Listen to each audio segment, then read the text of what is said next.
is a strange power.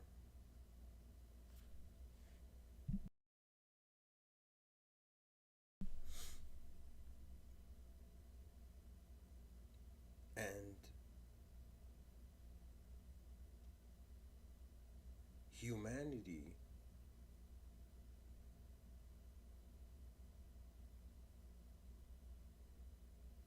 can be seen as a transcendental, can be seen as an angle of a transcendental sphere.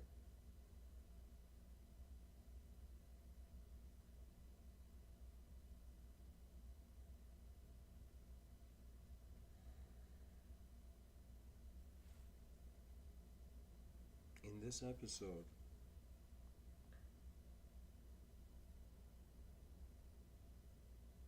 or even before the episode, there was just this feeling that not only the mystery of our inner life stands,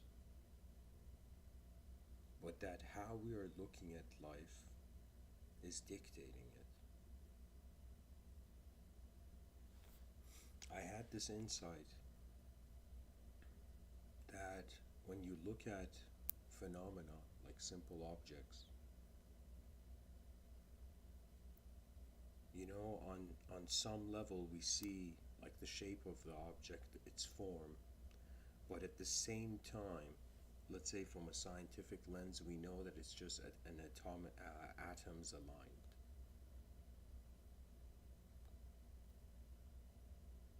And so this power that is the world has divided into many realities.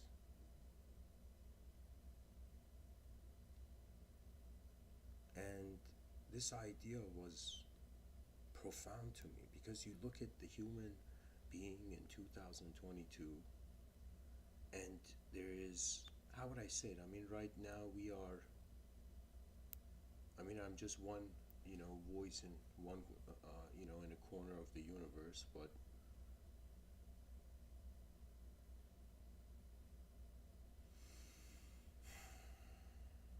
it's as if we're creatures that have not yet realized a collective value to the totality of human existence. But it's that even if we do, and even if we are united under, let's say, a supreme premise to reality, that conclusion that the biological, like think of it as if we're creatures with a unique receptive ability and with a unique receptive range of reality, and it's like this range of reality is still one part of something vast, in the same way that we can look at an object and it's like on one view, in one view it's like a cup on a table, in another view it's like atoms, it's like the periodic table, existing. So in the same way, I feel just like we have microcosms and macrocosms, we have in mathematics the concept of a fractal. You know, Plato even said, "As above, so below." There is this multiplicity to reality, and if we were to consider, I mean, this may be a very unique idea, but let's take it as let's go with it hypothetically. That all of, like, let's say we were living in a parallel reality of Earth where people were like, okay, what's the universe? How is it shaped? And we'd be like, okay, the whole thing is inside a sphere. Let's say the edge of space is like inside the edge of an invisible sphere.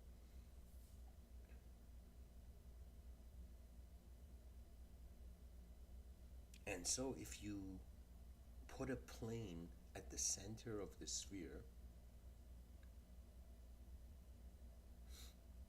and another plane, intersecting that plane, it's as if there are, think of it this way, it's as if it's one sphere, one spherical shape, but there is so many different planes. If the plane uh,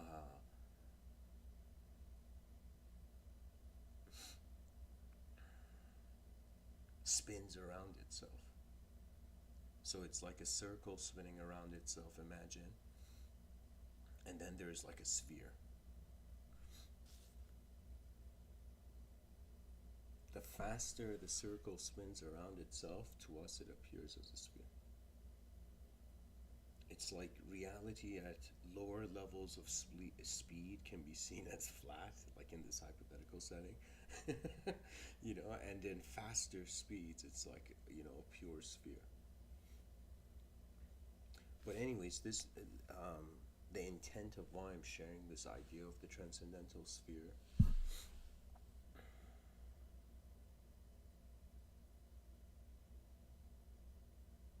is that we are just an angle of it.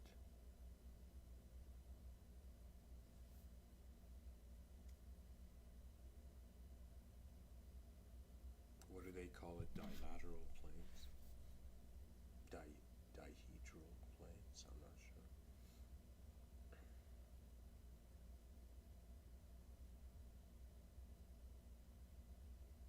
It's just this feeling. I mean, this episode's probably going to be different than the other episodes. I'm more in awe.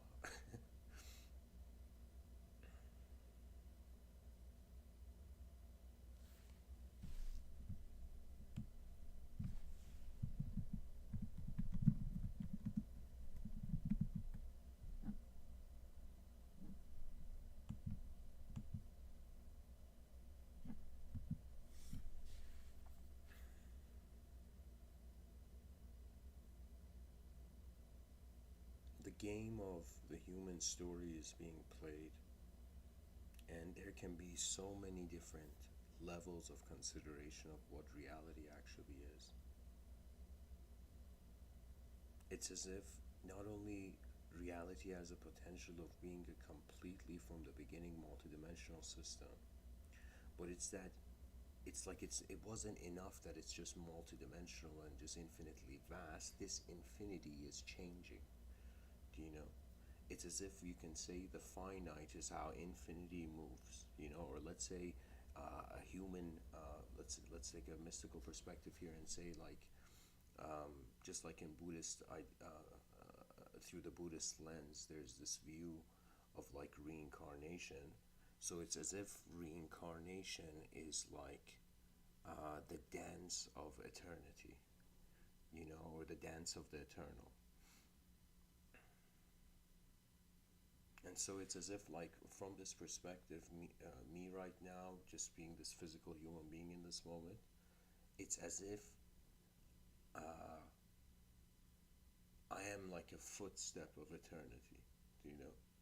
I feel like from this view, there's a hidden, huge, poetic dimension to what I'm saying.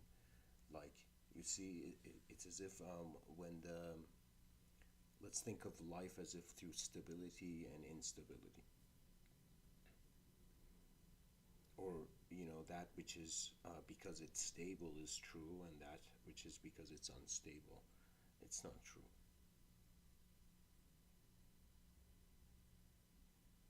I mean, really, reality.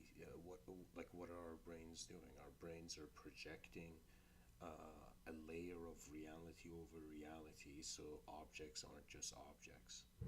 They have subjective significance to the person. It's like an animal found an ability to uh, create itself in a subjective room.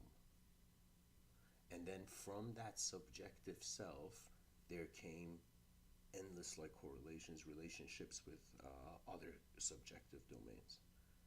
So what that means is like right now, I'm existing as an object, and this cup of water in front of me is just existing as an object. But in the inner realms, I am like a person, and this person has a relationship with a cup, when he's drinking water. So what I mean by that is that it's that there's a subjective, it's as if just like how people get an impression of someone, um, our brains put subjects in objects. And the only reason they can do that is because the brain has concluded itself as a subject. That means there is some sort of natural trust of light entering the eyes of an animal, and that perception um, going into a domain of all the memories the person has ever had, and then there being an unknown force being like, okay, I'm going to do this. Do you see? So the free will is just such a mystery. It's like a, you know what it is? It feels to me like lost technology that's been found in the moment. You know, there are times where I would say in my inner realms, my psychology, like I can close my eyes and it's like I can see a film, you know, or sometimes snippets of films. But how would I say it?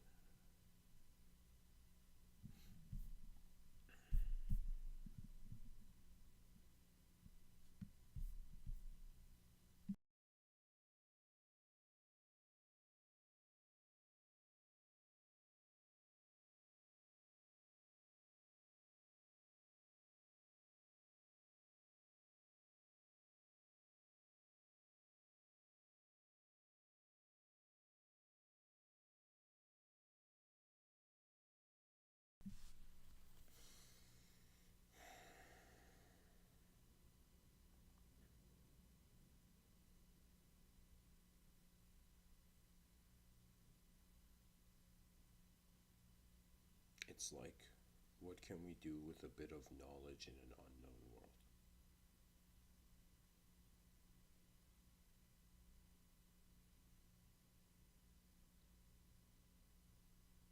You know, I feel that we don't have just these biological eyes. The biological eyes are like, let's say, the outer eyes. The inner eyes is what is aware of memory and perceives memory and imagination when its eyes are closed. So there is some, uh, let's say, strange power in the human position that can see without light entering its eyes. You know, that means it's like you see something, you close your eyes, and it's like it's become a memory. You know, a privatized image for your mind.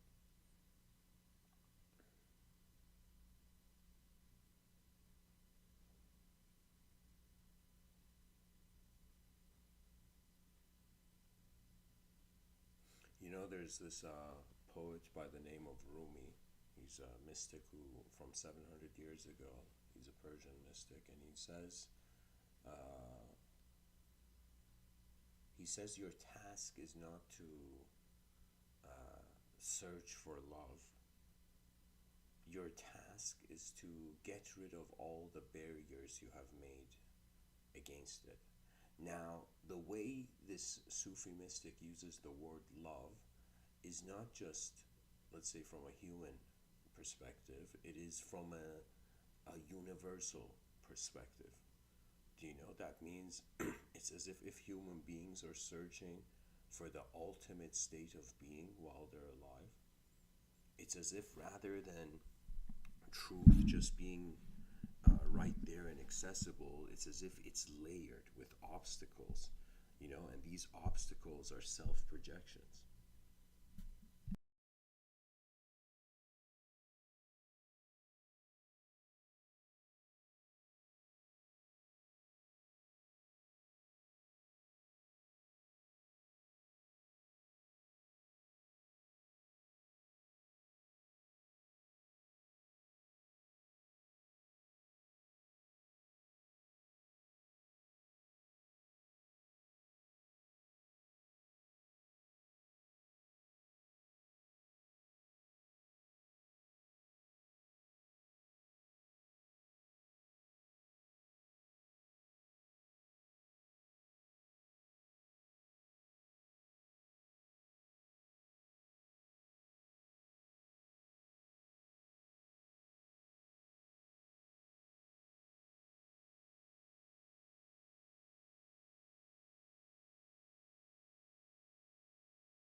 So, I think I fixed it, guys.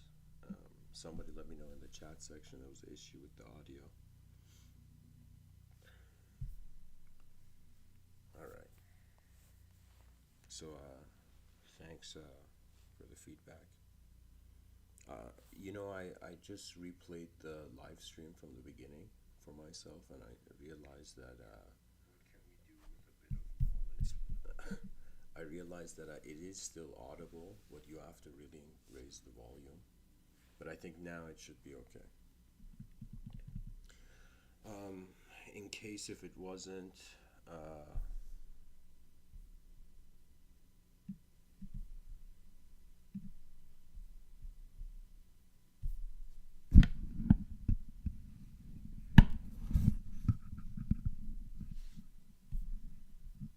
okay, guys, I don't know what to do. This is the best that I can do.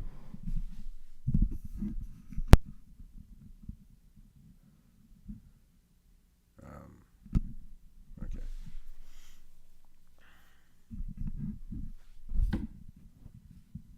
You know the input set for the microphone, and the microphone is like so close to like my glasses. Like, all right, I'll just continue. I don't know. I guess let me see how I can summarize what I've said. Pretty much, I'm looking at the human condition. To me, it occurs as this event. There's an unknown force, or let's call it strange power to this. We're all existing, but we're also consciously experiencing our existence. Now, when it comes to being human beings and living as a human being, we have this notion of humanity. Now, even though we have the concept in our minds that we're one human species, we haven't actually activated or actualized its collective potential, right? But I'm saying even if we had done this, that means, let's say we find like the great oneness of humanity, and now that whole domain, it's as if we are one room or one angle of a transcendental sphere, right? This sentence kept like pinging in my mind before I chose it as a title, you know. But oh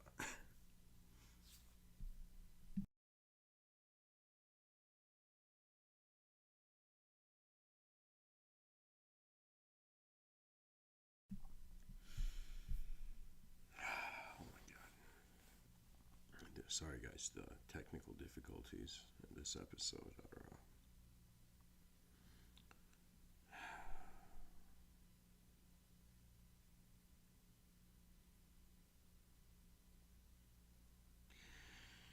Even though we may not flow for the wind, but we can flow with the wind, we cannot. We can still find it.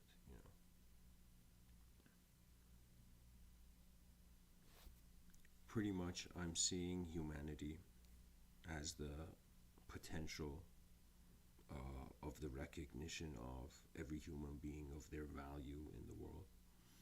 And even if we attain a sort of humanity, collective oneness of spirit, as 8 billion creatures on a rock in the middle of nowhere, I still have this view that it's still one angle, it is just still one part of the whole thing.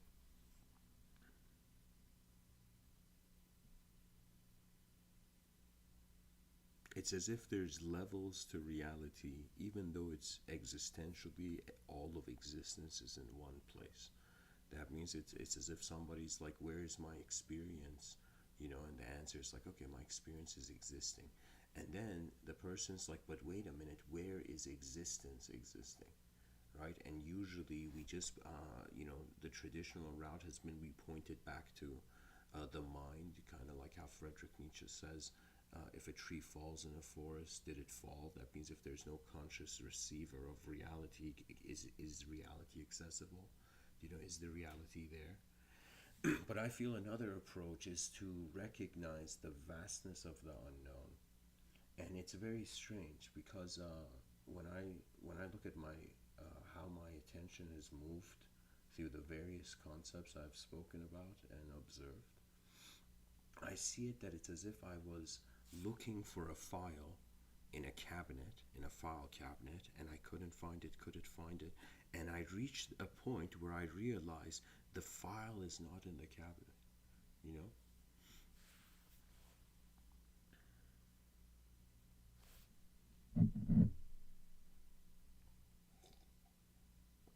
What I mean by that is that the edge of knowledge is the unknown.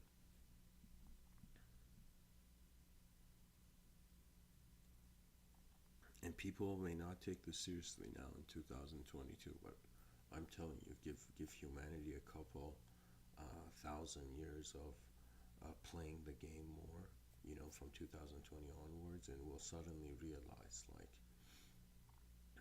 or maybe in 100 years, I don't know. But there will come a point where we will see the hollowness of language. We will realize there's a direct experiential force within everyone, and then how this direct experiential force chooses to abide in the realm, there is the transcendence.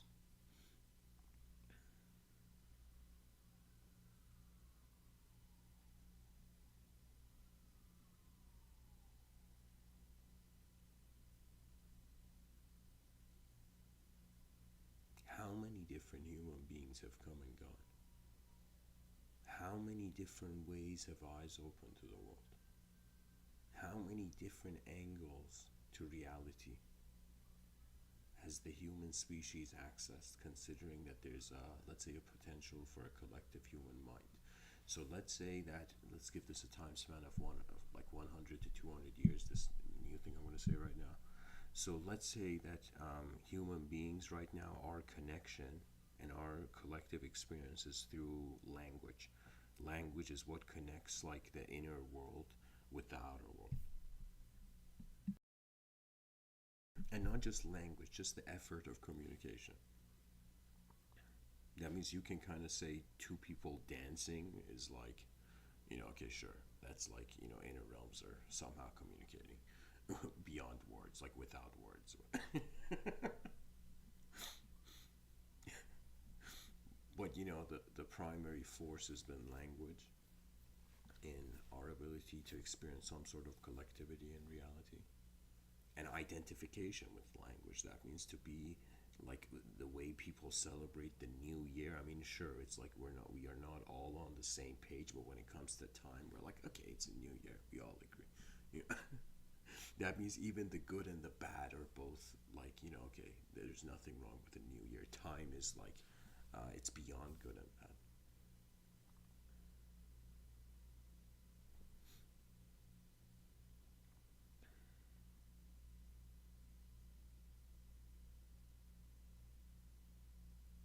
And so, let's say in a period of 100 to 200 years, first it's communication, then it becomes cyberspace. So we start seeing group minds. So imagine, like, we see a bunch of people walk in the street, like a crowd of people, and then when you go to ask one of them a question, all of them synchronistically answer.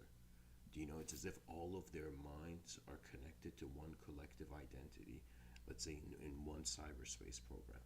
Now imagine this goes on a species level, but not just through a technologically ignorant way, but through some sort of natural bestowed way.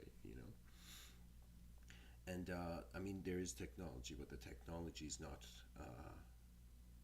let's say there's pure technologies and impure. Impure technologies, they have devastating consequences.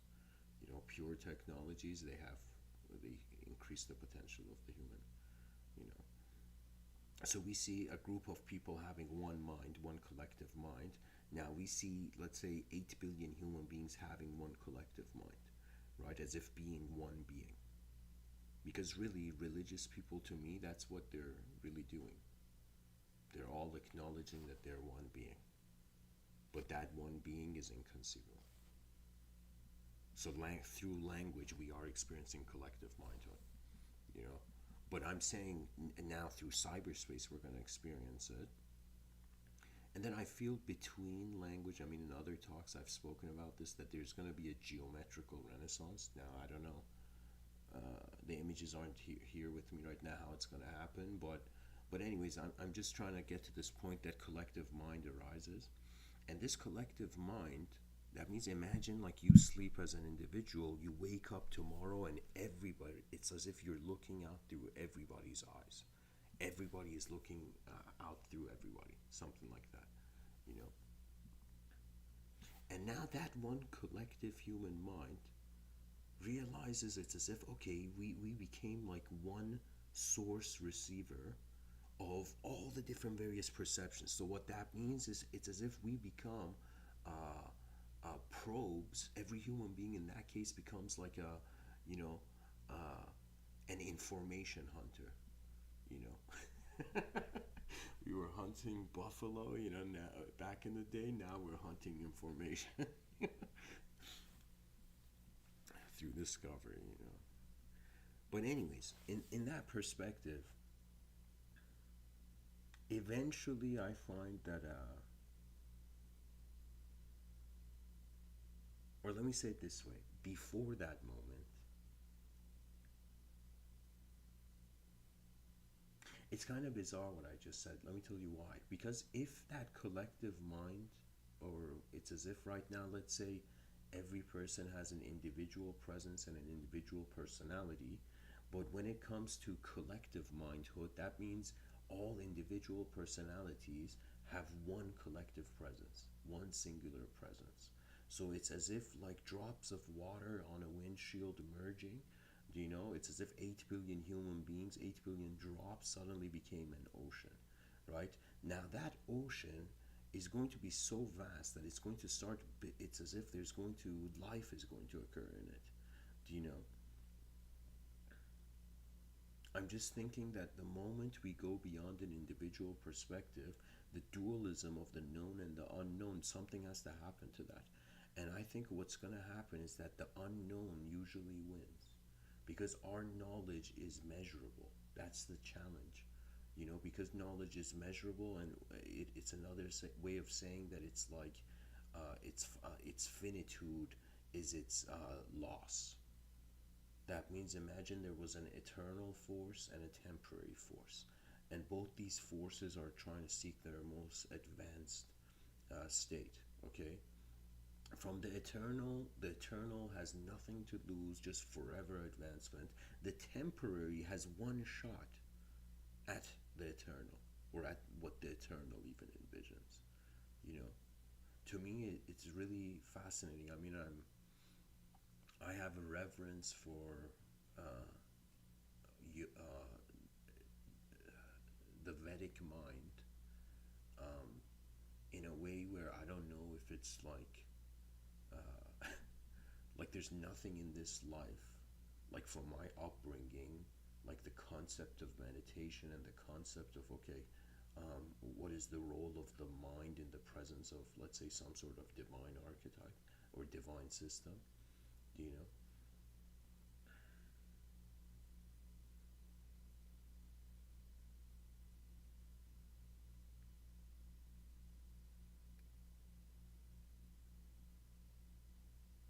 I feel, I can't tell you, I don't know how to perfectly verbalize it, but I'll say this. I feel that the rug is going to be pulled from under all of our feet. All of those who have held on to what normality is, who have held on to what is common sense. I'm telling you, it's not that it's right or wrong, or there has to always be a reaction and a moving towards the opposite. Because usually, when someone doesn't like something, they're identifying with the opposite of it. You know, I just feel the species is going to realize we have never known anything if the original nature of the being is unknown. And then the question comes, where has the information of the eyes been going? You know, it's kind of like there's an outer realm, there's an inner realm, and then there's, let's say, and the inner realm and outer realm both have attributes, but the awareness to the inner and outer dimensions of intelligence is attributeless. So, which it's another way of saying it's as if, like, from the beginning of your life till now, there has been an invisible watcher every day you have been awake, and also in your dreams if you have been awake, if you have been conscious. Even right now, as I'm talking, where my sense of me being me is coming from is from that invisible witness within. Because my biological body has changed from years ago. Do you know uh, uh, let's say my understanding of like human culture has changed. So many things have changed, but how am I still me? It's as if there's an awareness to all the files of memory, in the brain. A singular awareness. A singular awareness where it's as if like it's one light, or how the poet Hafez, he says that truth is like the sun, and its light hits so many different objects and hits and casts so many different shadows. The truth that the human being thinks, like, this is my truth, that truth is a shadow. Even in the Patanjali Yoga Sutras, there's this, I think the quote was like, this world that we all are in is the shadow of the ultimate, is the shadow of the real world. That means there's a party room to the cosmos where we are outside the door of in this reality. There's let's say, a grand event. So it's as if we're not in we're not the main event. We are an event, important event in reality, but we're not the main event, because if intelligence goes beyond the boundaries of shape, to me, sure, on some level, life is experiential. But when I ask myself, what am I experiencing as just attention that has opened its eyes in the morning? That attention, that attention is looking at shape, space, and color, geometry, space, and color. That is what experience is doing. Now, when there is a unique, and there is also matter, of course, but matter is wearing all those things that I said, those three.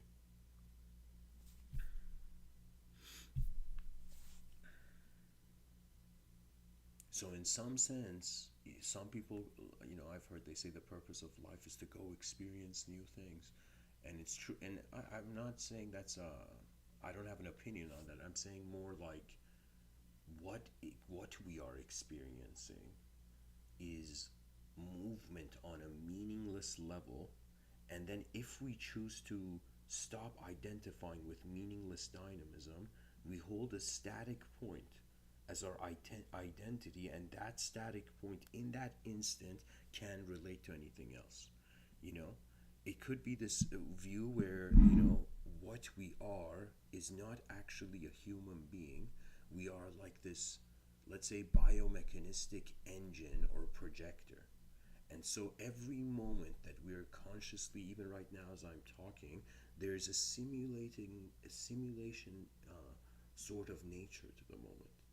That means anytime I put an effort, it's like something's animating. It's like potential is actualizing, or potential energy is becoming kinetic energy. But in regards to the inner realms, it's meaning. Do you know? It's as if you look at an object and you're like, oh my God, this object has a potential to be any subject. I can call this cup a chair. You know, it's like if somebody could have called it a chair instead of a cup. Do you see what I'm saying? It's like the object is in the meaningless space, and then our attention and engagement with it through first giving ourself meaning gives that meaning. You know, because it's like, even, let's say, this could be a good theological inquiry, that before language, how could there be revelation? Or would revelation just be the world? Do you see what I'm saying? It's as if like the human intelligence reached a certain level, and then the human mind, whether through divine circumstances or let's say evolutionary circumstances, whatever way you choose to see it, somehow it began simulating a great game with itself. You know, and the thing is that when your attention is still, you notice that you are actually being your whole moment. To me, this is like neo spirituality, modern spirituality. You know, it's not just, acting like a holy man or trying to act like a Buddha or act like a this or that. You know, it's that the whole wisdom of it. You know, there was this incredible quote. Oh man, if I can remember this. It's from Zen Master Dogen, and he says to this. He says to follow. He says to study the self is to forget the self. To forget the self is to awaken to the nature of all things. Take that in. To forget yourself. How can a person forget themselves? It means to observe beyond the inner activities of memory. You see, it's strange. A person, let's say a child is born into the world, and it's like, what time is it? Oh yeah, it's time to move on. You know, like it has a sense of time. But then, for the eyes of the mystic, time is changing. Do you understand this? You know, a person falls asleep, wakes up, and says, "What time is it?" That means it's not natural. It's imposed. Do you know, it's as if the most natural, let's say, low energy state of the human being is not to consider time. To me, it's like, I think we should shift as a species from this attitude of thinking, you know, to this attitude of projection. We are projecting, we're not thinking. Or express, or it's like, you know, the rays of the sun for the human being is the voice that echoed into the void, you know.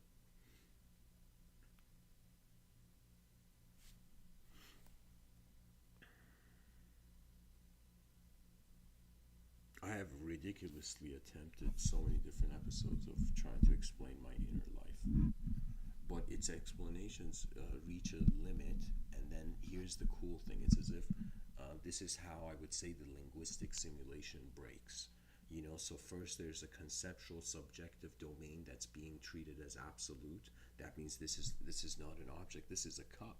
It's 100% a cup, for example. Do you know? But then it goes down. It goes to the experiential level, but there's still change and reality. And then from the, let's say, verbal level, it goes to the mathematical level. I'm telling you, it's as if underneath language, or what is holding language, is a foundation, a founding axiom. You know, a founding mathematical axiom. That means the concept of duality is mathematical. And duality is like the main program of language. Because there's a self and a world, and this self has relationship with what's in the world. So from, you know, the self-world duality, everything's extended out. You know?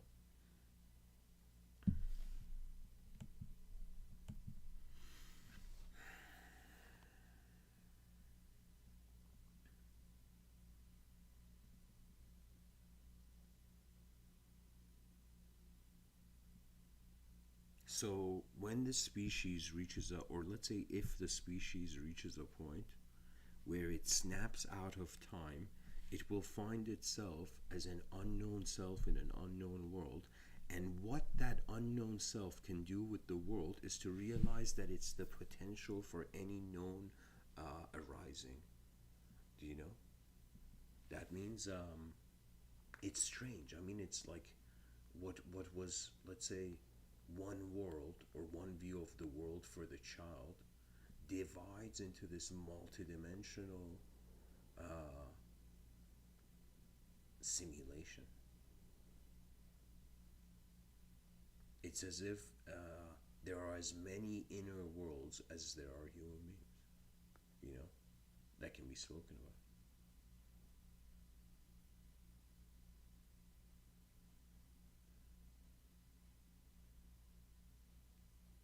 You know, I would say, I would term it as I have had certain moments where in my inner realms, what happened, it was a collapsing moment for me. That means imagine you are, let me tell you what I mean by collapsing moment. It's like you're, let's say, walking on a bridge, full trust in the attitude and the view, and then suddenly the context of the way you have held the context changes, and then the concept becomes hollow.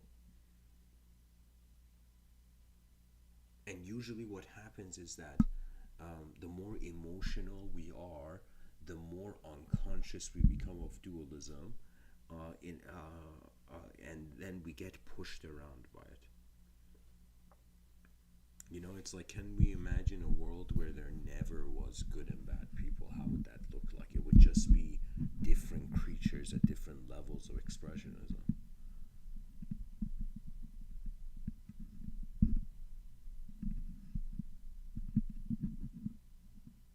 It would just be like, it's like, what's the periodic table doing in that moment, in that moment, in that?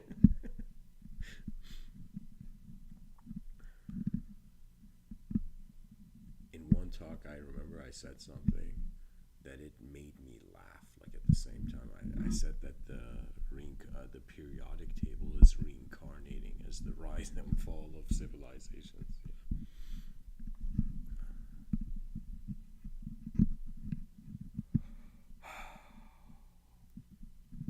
But the mystery of our eyes is bigger than anything language can promise.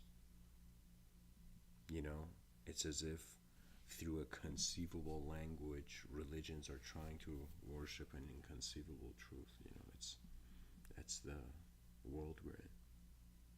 We're living in a world where stories are satisfying the inner urge to understand the unknown, and that's not a good thing. That's not like it's like unnecessary. You know, there was this concept, I would say, from a religious Abrahamic sense, where it was that there was an angel and a, what do you call it? Angel and a devil. You know, archetype. That means on the shoulder of the person. On one shoulder there was an angel, on one shoulder there was a devil, right? And I remember reading also another, or getting the concept of from these other, let's say, religious based texts, that it's as if this world is neither heaven or hell, and if one tries to live here like heaven, it's as if it'll never be heaven. It's pretty much the yin yang symbol. It's like a bit of hell is in heaven and a bit of heaven is in hell, you know? And earth, it's like that's what we see as earth. It's as if there are heavenly moments and there's, let's say, hellish moments. Or a secular way of saying this is efficient and inefficient, you know? But it's never 100% efficiency and it's never 100% inefficiency, you know? And what is advancement is maintaining. It's as if experiencing efficiency and then maintaining, even though there's, you know, just like the weather changes, efficient activities, inefficient activities.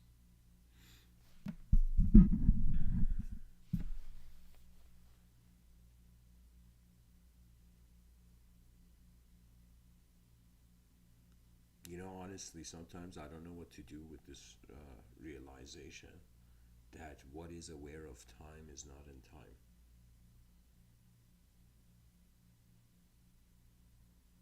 Time is a brush stroke taken too seriously.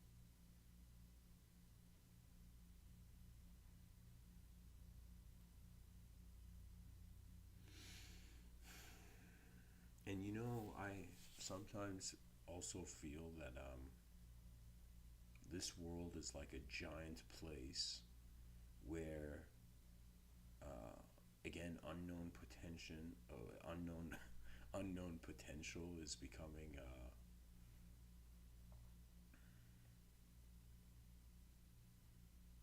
It's actualizing, becoming a known actuality.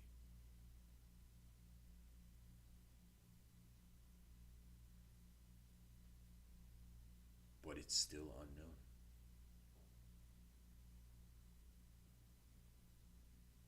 You see, that's the ability our human intelligence has, in front of our eyes, even though it sees one person like in the mirror, it sees itself in the mirror, its body. But when it comes to the mind, how many variations of the sense of self has the attention just swam through instantly, has flown through instantly? That means when I think about like my body, yeah, my body's living one life in the world. But when I think about my mind, how many days, how many attitudes I've had to the moment, how many different ways have I engaged the conscious waking state? It's as if there has been endless selves, senses of self. And because of our body, we keep ourselves as a singular subject, even though the nature of the mind is like changing wherever you go. And that's the cool thing about life, that it's like the realities keep coming. That means even, let's say, the body after 100 years, lifespan, it's like it exits. It reaches a point where it's no more. Realities will still keep coming. The world is alive even though we may not be, when our time comes. And there's something very honorable about that.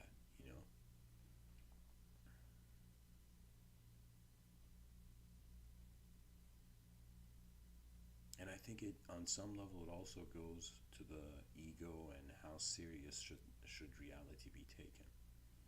If you take it too seriously, it's another way of saying that you have expectations for the future.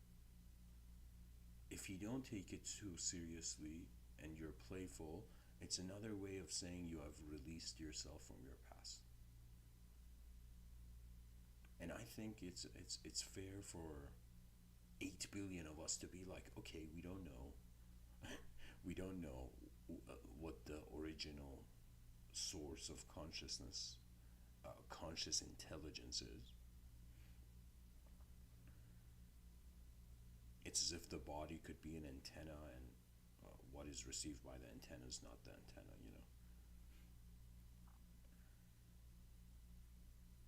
We could be like a signal from another dimension. It's like the person's like, oh, my phone connected to Wi-Fi and my consciousness connected to the cosmos.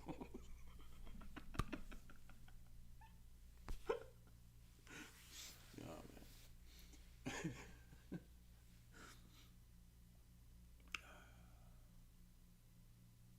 All right, guys, I need a quick intermission. I'll be back in 10 minutes.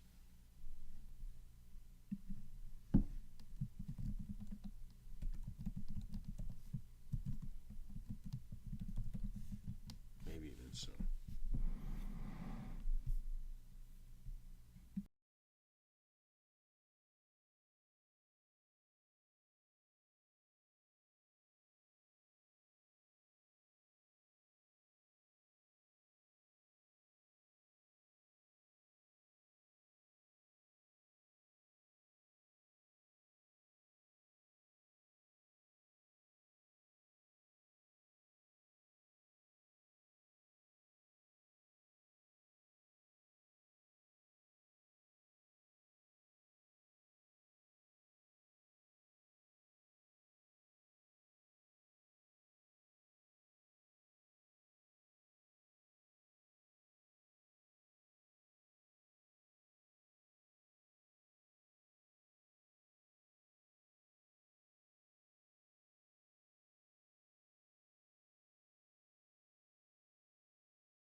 continue.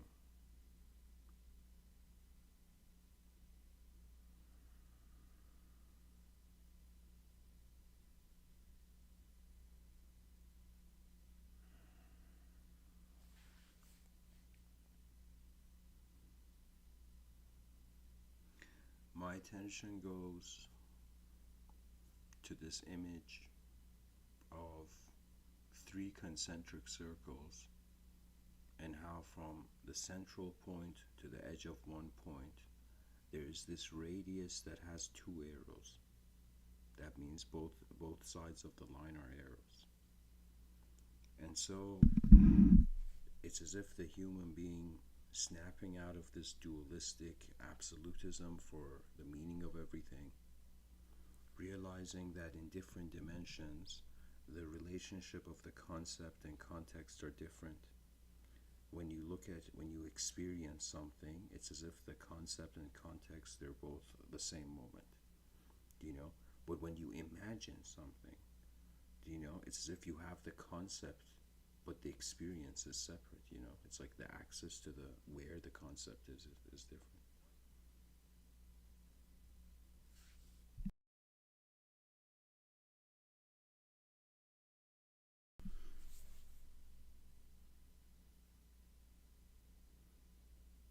It's like there's levels to, or let's say if there was a strategy to awaken the potential of humanity, it would be as if a human being has a box on their head. And so, or let's say the whole species has a box on its head, and the first thing is to get this box off the head of the species, but not to let go of the box completely. That means imagine someone who has had a box on their head their whole life, and they just take off the box, and then they start putting things in the box, realizing that they are separate from the box. So now, instead of a box, let's see that as the ego, as the sense of self. And so the sense of self where, it's being held as known. And so it's like the sense of self is taken off. There's a distance between, let's say, the inner unknown viewer and the outer phenomena.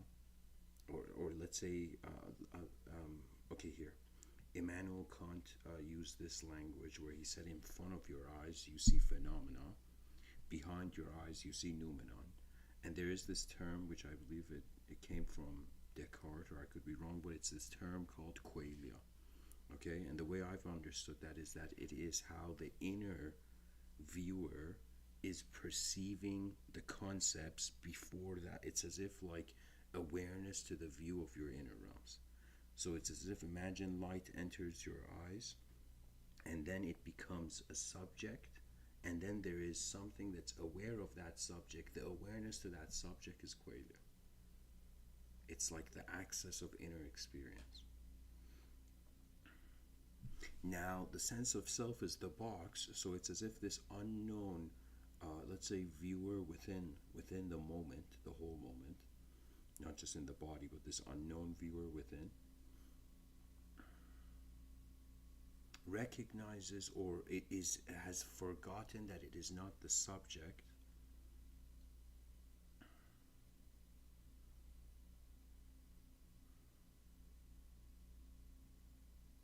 How would I say this? It's like it's like, okay, we have, let's say, okay, let's draw a line and let's create 3 points on it. Okay, so there's the two outer points of the line, and then there's, let's say, the meridian, the central point of the line, at the center of the line. And then the center of the line is exactly where there is the eyes. So let's call that point B, standing for the brain, and then we have point A in one corner of the line. Let's call that awareness, and point C, let's call it creation. I don't know, like, ABC. So the relationship between A and B is where the box is on our head. Our relationship of A and C, so our relationship of the unknown viewer with the outer world, that's kind of known. Like, objects don't lie. Subjects can, be misplaced, but objects are like they are what they are. So now the association of, let's say, the intelligence of a moment of being for an organism that has gone to, let's say, again, point A to B. So the moment the identification of the unknown viewer with the subject, which is in the inner realms, the sense of self, there's a distance between that. The box has been taken off. Now that sense of self can have endless relationships with reality, but also the unknown awareness can have a different relationship with a different sense of self. Sometimes there was a scene here, I'll tell you this. And I see parallels between this scene and the concept of channeling in the New Age community, right? So there's some people in the New Age community where they're like channeling aliens, or like, the person sits on a chair, their body shakes, and it's like their voice changes, and it's like an alien talking or something, you know. you know, some people express themselves differently, but at the same time, at that scene in the TV series Vikings, it's like that guy, what's his name, Ragnar. He's like in this carriage, and he says that human beings made gods to tell them what they couldn't tell themselves. And so that means it's like the person doesn't want to take the box off their head completely.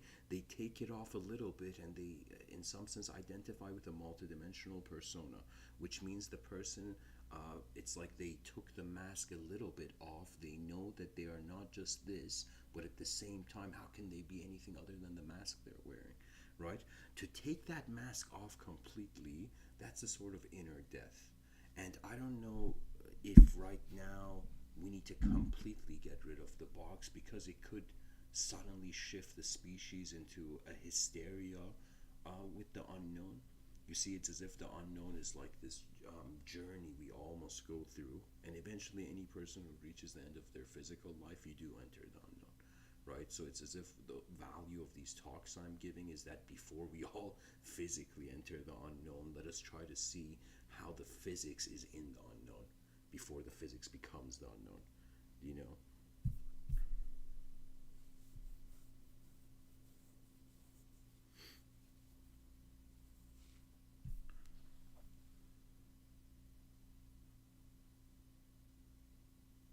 I have had moments where I felt, this may be a strange thing to say, people usually, they value, it's like, oh man, look at that person's personality. But I've had moments where I've just been a moment, you know?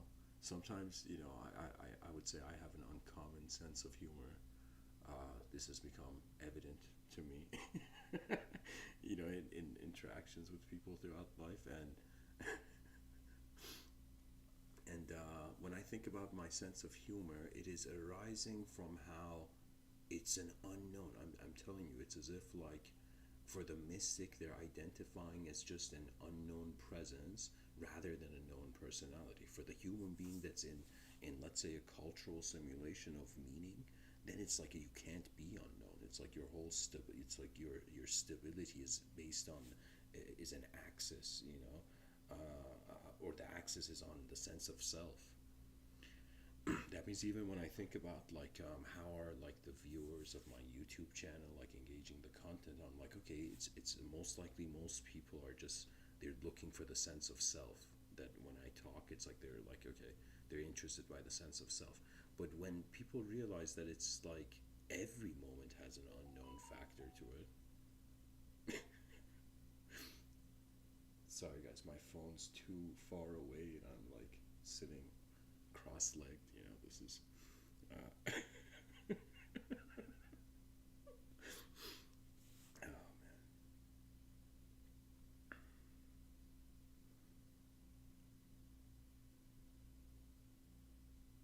it's very strange. Reality. It changes the moment you believe in it. That means that belief will experience its inevitable transformation. It's as if, imagine somebody looks in the mirror, and then, like, from years ago, let's say from 10 years ago, or let's say 20 years ago, they saw themselves in the mirror, And now imagine they just believe that they are that moment when they looked at themselves in the mirror, right? Right? So I feel when it comes to ideological systems that are ancient, it's also similar, right? I think that when it comes to religion, maybe a lot of theologians don't speak about this. I'm not a theologian, what I'm saying, like maybe theologians don't go into this area of questioning, but it's like when you look at, let's say, prophetic figures in history, their their what they experienced was like new for them. It's as if the prophet was a shepherd, you know. For many religions, it's like this. The prophet was a shepherd, and then this shepherd was revealed something, and then it's as if it went on a bigger journey, bigger than life journey, right? So it's as if like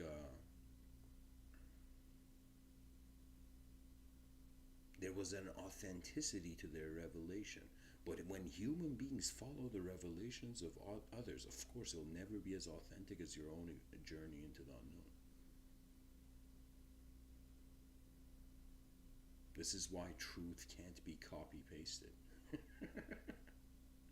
And if it is, it's kind of like artificial truth. You know, that means to be honest, if there is an experiential level to reality, that means even right now I'm giving these talks. It's as if I'm like, there's going to come a moment where my physical existence is going to transition out of here. So when that moment comes, it's going to be completely experiential. It's not going to be like I can hold on to the ideologies or the body, right? So that means it's like there is coming for everybody a moment of, again, an entrance into the unknown. Now, to enter that unknown, there is this obvious view that it's like the person, of course, let's say before the person transitions out of this realm, there's a sense of regret, right? That means, like, I can't tell you from how many different, sources I've heard that it's like when a person dies, their whole life flashes behind their eyes. And I was like, okay, so the brain is taking its last breath, so it's as if it's the last simulation of everything the intelligence has captured, right?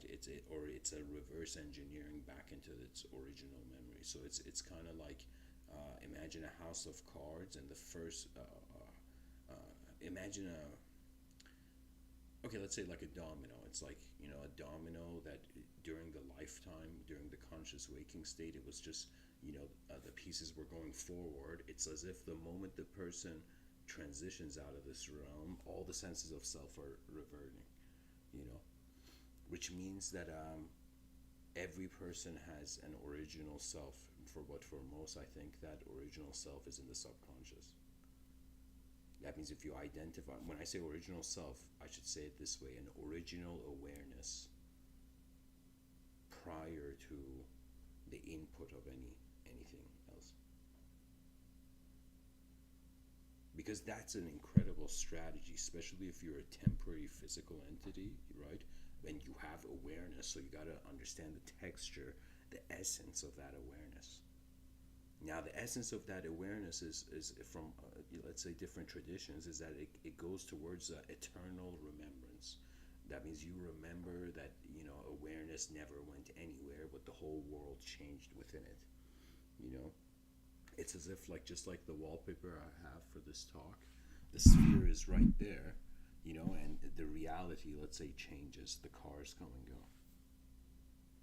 So really, we are observers of change. Now, if the observer identifies with what's changing, I think that's pretty much, let's say, the reincarnation crossroad. If the person realizes that change has been always there, right? That means, sure, during a personal lifetime, the person's like, no, okay, my life it has a potential to be important, But really, when you look at the notion of change, it's like, how many different things have happened? There has been moments where I have responded to a situation, and for a second I was like, was that me, or was that my genetical memory responding? That means our inclinations towards phenomena. It's kind of like, especially in let's say, a knot of simulations that unknown attention finds itself, unless it chooses to be an unknown viewer, the knowledge is defining it. So the moment we accept shape, that shape defines us. It's as if the moment the samurai accepted that the idea of harakiri was an honorable path, it's like it became actualized, right? So it's as if wherever your attention goes, and it stays there, its meaning, it's like being generated from that point of attention, from that focal point of reality. And it's strange because if we truly entertain the unknown witness within all beings, it's as if, like, you know how Drake has this song, started from the bottom, now we're here. It's like we started from individualism, and now it's as if we're going towards a collective pantheistic revelation of reality, right? That's where cyberspace, again, the collective mind idea comes in, or you can say a religion reaches its superior level of, in some sense, just reverting back to that. That means there never was a spiritual, or I shouldn't say, there never was a religious person. There was awareness. Do you know? Man, there's other words I could say instead of awareness. It's like the religious. Here, Swami Krishnananda has hit a home run with this quote he has. He says, religion is God remembering himself, not religion is people going to God. You see, that's different. That's a story, right? That's a conceptual story. I'm going somewhere, where there's, no turbulence. It's like the only. It's like, okay, sure, if you get out. Here's the thing. The moment we see beyond the human framework in our attempt to discover more from the unknown nature of reality, the moment we see we are beyond the human framework, completely dehumanized levels of psychology will appear. That means, like, there's two ways. So if violence increases, we will become dehumanized. We will descend to the level of animals. It's as if the evolutionary animal, rather than stepping out of the cave, stepped back into it. Now, if we really go the path of intellect and we start identifying, or let's say the species reaches a point where it's as if you ask someone, who are you, and they're like, I am as many, there's as many different kinds of me as there are people or points of attention looking at me. Do you know, it's as if it's like the awareness can reach a multidimensional position. It's like,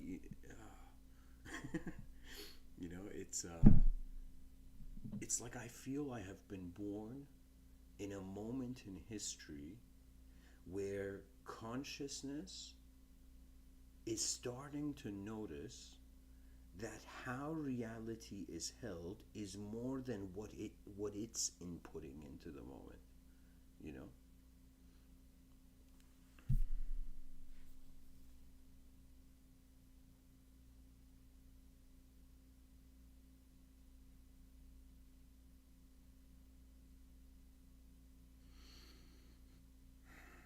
Anyways,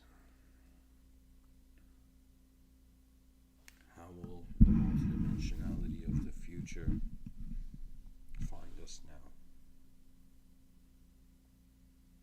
If I choose to limit truth to my energy levels, it's as if any time a person gets tired, they're agreeable. So let's say when a person is going, like, in the lifetime of, like, the bell curve of, like, living and then reaching a point of exit, it's like when things are when the system dissolves, or in some sense the system starts to disappear.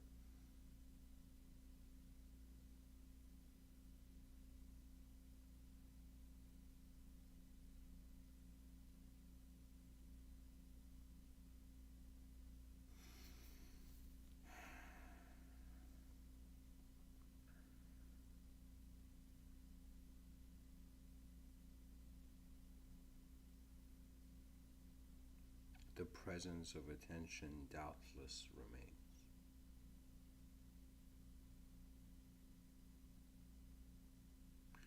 I will conclude this episode by saying that really my effort was to say that there's just like there's so many levels to seeing an object, right? There's so many levels to seeing a subject also, and humanity is the one of the most important subjects we have on this rock in the middle of nowhere. And so when we realize we are like one angle of so many different ways reality can be seen, how can we just remain as human? Like in all the educational systems and universities, there should start like the psychology departments should just in some sense be, you know, exploding with curiosity.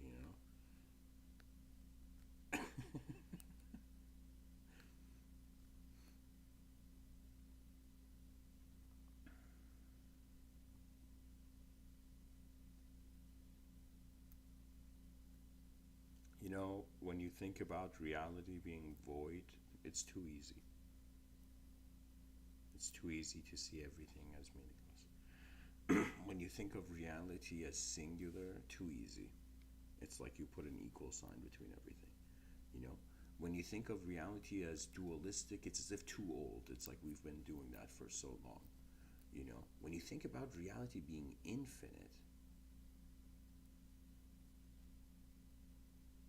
and really a search or a yearning towards what an infinite life looks like, not a finite. It's as if, not when I say infinite, I don't mean immortal, because there's a paradox where a person may think they became immortal, and it's as if like it's all good, but it's actually a dullness of reality. Because if we treat ourselves as a person, sure, death is a bad idea. But if we treat ourselves as some sort of energy, and we considered life is how this energy is contained, right? Or how it's containing itself, then it's as if death is just a transformation. It's like the energy is going somewhere else. The attention is piloting to a state beyond itself, beyond the boundaries of self.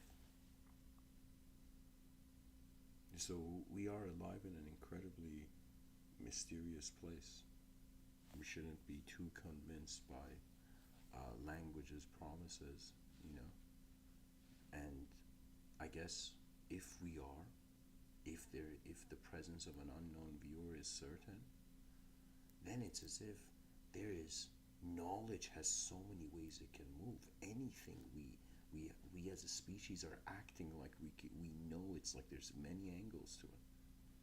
And reality's designed, look at it, look at how the existential position is designed. It's a sphere. It's not like in space there's a giant road of just Earth, a giant Earth road in space, and we can just, if we were immortal like that, we just walk that road till the end of the universe, But it's a sphere designed for our detachment from it. It's like as if, just like how there will come a time where the species will live beyond our atmosphere. We will live in our skies, then beyond our atmosphere. It's as if there will come it's as if it's the same, where that the sense of self is like a sphere, and the attention lives beyond its atmosphere.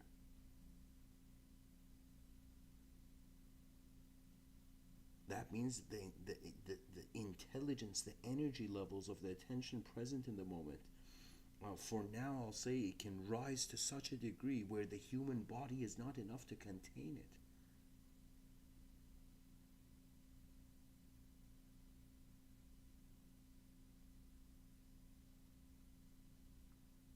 It's as if like so many traditions, they talk about love and inner peace, And it's as if sometimes I think, okay, let's say we had peace. Let's say we woke up and the whole world was at peace. Then what? Do you see? It's like the unknown is left. It's like, yay, we found, peace in the outer realms. Or I shouldn't say in the outer limits, we found peace as a species, but it's as if when it comes to the whole cosmos, we don't even see the complete universal position to even come to peaceful terms with it. You know, it's as if a person trying to uh, shake hands with someone who was never there. You know, or it's as if like trying to hold an invisible object. You never know. You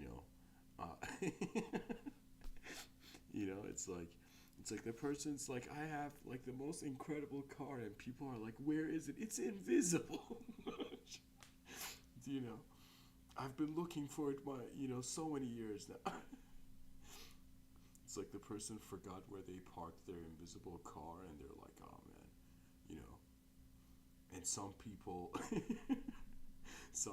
in some, let's say the car was like somewhere, and people would walk and they would just hit this car, and they'd be like, but there's nothing there, what am I hitting right now? Oh man.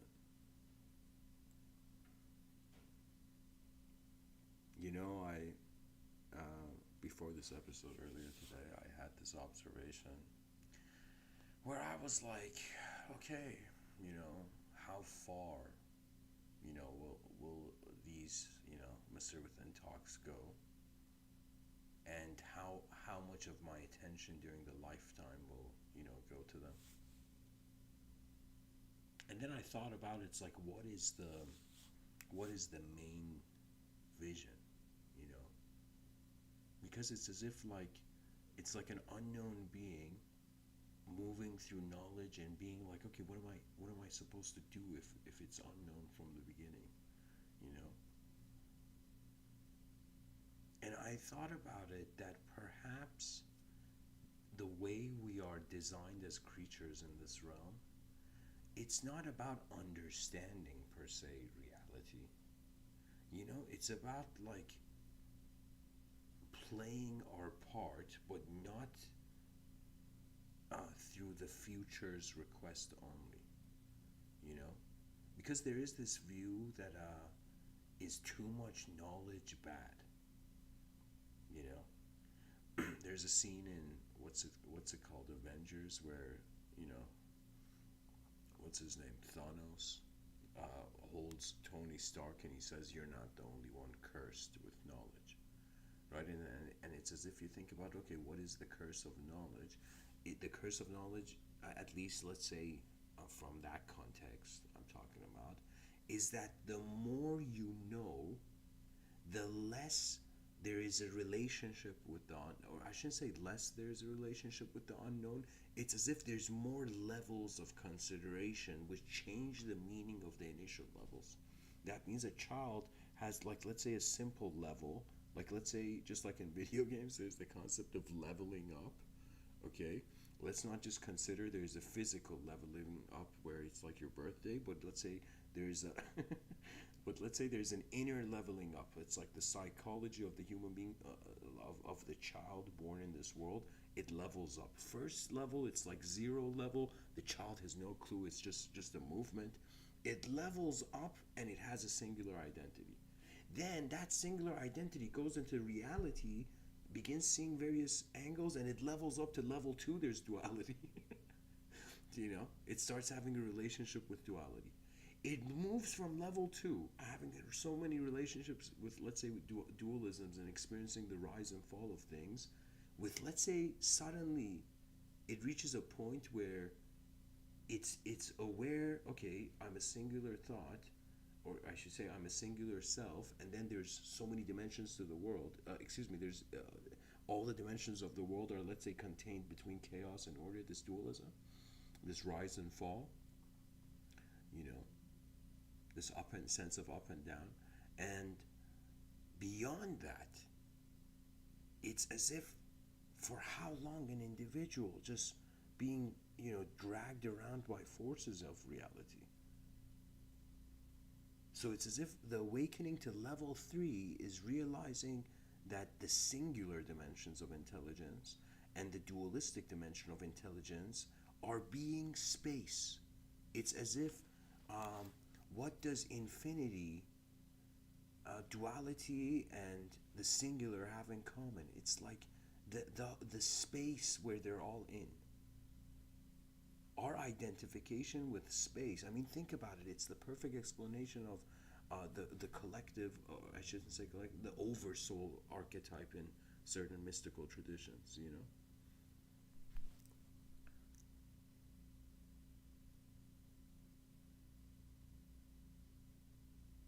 The more we go towards the transcendental, that means imagine the person just saw one physical existence and they're like, no, I'm a spiritual person. There's more than this. So suddenly that takes you beyond the singular.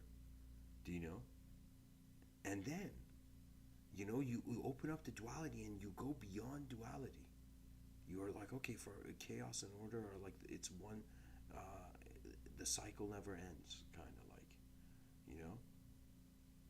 And then it reaches a point where we're just, it's like space is alive and the body is within it. Or that's how at least the brain is choosing to appear to itself. You see how our brain behaves, or where it leads. It's as if an object became a subject to itself, and then that subject, notice it was never, the subject is never just limited to the object. Like, what does it mean when, in Buddhist traditions, they talk about past lives? In certain talks of mine, I've spoken about future lives, the future self, some people are like, in my past life, I was a king. It's like, hey man, that's nice. In my future life, I am a cosmos. I am the Andromeda galaxy. What's up?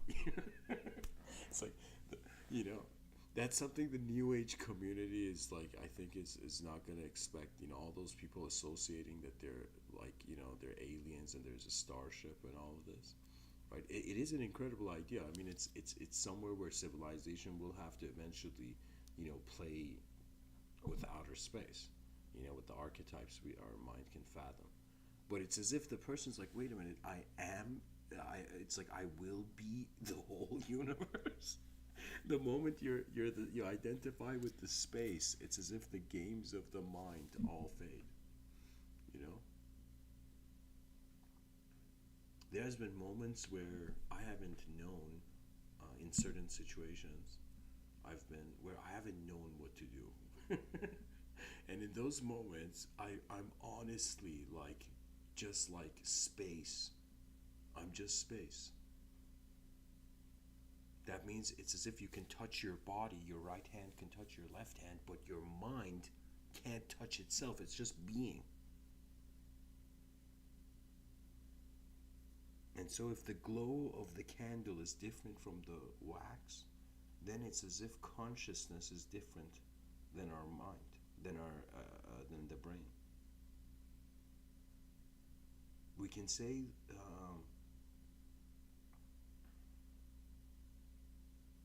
the brain is the beacon of consciousness. It's like a torch, but the flame and the light is something else. I hope to see that our species starts the greatest research project. Forget all these terms of like, it's like there's so many language games going on. What it is we need to start experientially wondering about the furthest edges of the human mind. This doesn't mean extreme behavior in the outer realms. It means extreme observation or intense observation of how one moment of the human species can have a value to the whole thing, to the whole species. For if humanity is one angle of a transcendental sphere,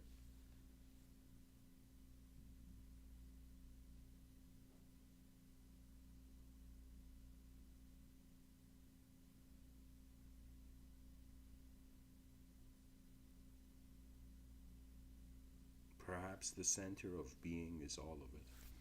Before I end off, there's a quote from Carl Jung I want to read for you. And this quote was something Carl Jung was relaying from what the alchemists, the ancient alchemists, would say.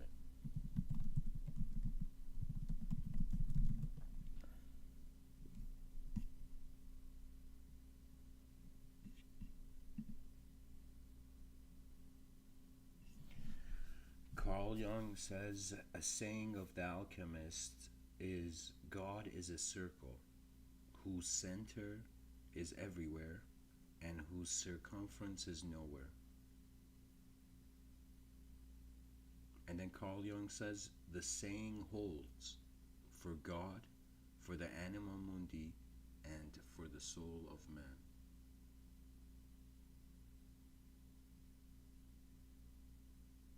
Yeah, when you go within, your presence is literally the center of the circle where everything's there. When you go outside of your presence, the personality is approaching an infinite realm, and which means infinite ways for it to animate, which is another way of saying it's like everywhere tried to experience what nowhere would be like. And the simulations of singularity, duality, and infinity are like what it's the process of everywhere to experience nowhere.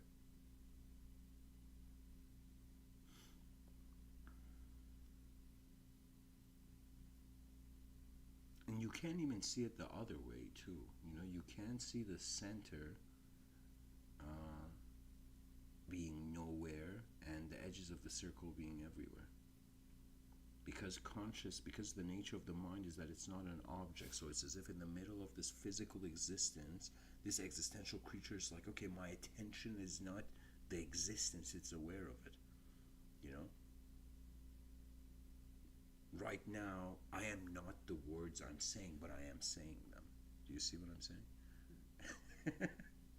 You know, I am aware of the subject, and I'm aware of the object as I am being in the whole space of how my mind is being this room I'm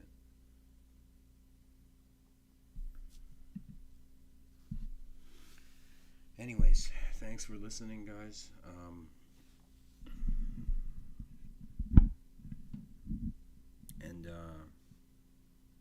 I'm thinking of certain updates for the channel, and we'll see where it all goes. Thanks for listening. Namaste.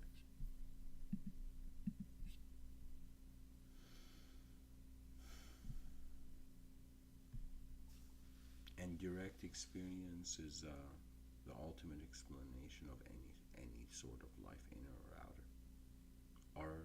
Our experiences are direct relationship with it's as if there was a bridge between a singular existence and a multidimensional experience. That is where the children born on earth are being named. Much blessings and namaste.